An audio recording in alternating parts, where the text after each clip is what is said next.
स्वागत है धूमकुड़िया के पटल पर आपका। जोहार, नमस्कार। आज जानते हैं झारखंड के महान हस्ती और छोटा नागपुर के काला हीरा कार्तिक उरांव जी को। उनकी 100वीं जन्म जयंती के अवसर पर कार्तिक उरांव, श्री कार्तिक उरांव, जिन्हें बाबा भी प्यार से कहा जाता है, इन्होंने लोकसभा में 3 बार लोहरदगा संसदीय क्षेत्र का प्रतिनिधित्व किया और भारत सरकार में विमानन और संचार मंत्री बने। छोटा नागपुर क्षेत्र में काला हीरा कहलाने वाले कार्तिक उरांव पहले ऐसे राजनेता थे जिनके पास इंजीनियरिंग की 9 डिग्रियां थीं। उनका जन्म 29 अक्टूबर 1924 को गुमला जिले के करौंदा लीडा टोली नामक गांव में हुआ था। उनके पिता जयराव उरांव और माता बिरसी उरांव थी। Bihar college of engineering Patna से इंजीनियरिंग में स्नातक की पढ़ाई पूरी की। इंग्लैंड के royal college of science and technology, Glasgow और Battersea college of technology, London university से इंजीनियरिंग की पढ़ाई पूरी की। उन्होंने लंदन के लिंकन इन में बार एट लॉ की भी पढ़ाई पूरी की। इन्होंने 1959 में ब्रिटिश सरकार के लिए दुनिया के उस समय के सबसे बड़े स्वचालित बिजली स्टेशन का डिजाइन तैयार किया। आज इसे हिंकले परमाणु ऊर्जा संयंत्र के नाम से जाना जाता है। जवाहरलाल नेहरू के कहने पर कार्तिक उरांव लंदन से भारत आए और बाद में राजनीति में आ गए। श्री कार्तिक उरांव 1961 में भारत लौट आए और एचईसी में अधीक्षक निर्माण डिजाइनर का पद भी संभाला। इसके साथ ही इन्होंने बीएयू और सेंट्रल लाइब्रेरी झारखंड की बिल्डिंग का भी डिजाइन तैयार किया। बाद में उन्हें उप मुख्य डिजाइन इंजीनियर के पद पर पदोन्नत किया गया, लेकिन उस समय छोटा नागपुर के आदिवासियों की स्थिति को देखकर उन्होंने समाज के लिए काम करने का संकल्प लिया और 1962 में राजनीति में प्रवेश किया।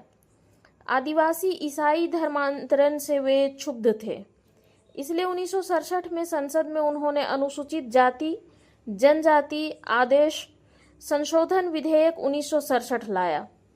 विधेयक पारित नहीं होने पर 20 वर्ष की काली रात पुस्तक लिखी। इन्होंने 1968 में अखिल भारतीय आदिवासी विकास परिषद की स्थापना की। आचार्य विनोबा भावे जी के नेतृत्व में 1968 में जब भूदान आंदोलन तेज हो रहा था, तब आदिवासी की जमीन सस्ती कीमत पर बेची जा रही थी। कार्तिक उरांव ने इंदिरा गांधी से आदिवासियों को उनकी जमीन खोने से बचाने की अपील की। वे तत्कालीन प्रधानमंत्री गांधी को मनाने में सफल हो गए और बिहार शेड्यूल्ड एरियाज रेगुलेशन 1969 कानून बनाकर आदिवासियों की खोई हुई जमीन वापस दिलाने की व्यवस्था की। कार्तिक उरांव ही पहले व्यक्ति थे जिन्होंने आदिवासियों की जमीन लूट के खिलाफ आंदोलन किया था। श्री कार्तिक उरांव के अथक प्रयासों के कारण ही रांची में बिरसा कृषि विश्वविद्यालय की स्थापना हुई। उन्होंने जनजातीय उप योजना, जिसे मेसो योजना भी कहा जाता है, के निर्माण में महत्वपूर्ण भूमिका निभाई। उनके प्रयास से ही रांची में पटना उच्च न्यायालय की खंडपीठ का गठन किया गया। छोटा नागपुर संथाल परगना विकास प्राधिकरण कानून 1971 के तहत छोटा नागपुर संथाल परगना विकास प्राधिकरण का गठन बिहार के तत्कालीन मुख्यमंत्री भोला पासवान शास्त्री की अध्यक्षता में किया गया। इसके सूत्रधार कार्तिक उरांव ही थे। इनको इस प्राधिकरण के पहले उपाध्यक्ष बनने फरवरी 1972 से अक्टूबर 1977 तक का मौका मिला।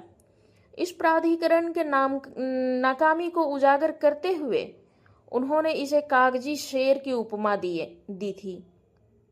1980 में एसटी/एससी आरक्षण की सीमा बढ़ाने में भी इनकी महत्वपूर्ण भूमिका रही थी। 8 दिसंबर 1981 को श्री कार्तिक उरांव संसद भवन के गलियारे में फर्श पर गिर गए। उन्हें इलाज के लिए राम मनोहर लोहिया अस्पताल में भर्ती कराया गया था, लेकिन उनकी हालत बिगड़ती गई और उन्होंने अंतिम सांस ली। आदिवासी लोगों के अधिकारों के लिए उनकी लड़ाई, जो अभी भी अपने पैतृक विश्वास का पालन करते हैं, अधूरी रह गई है, जिसे आगे बढ़ाने की जरूरत है। धन्यवाद।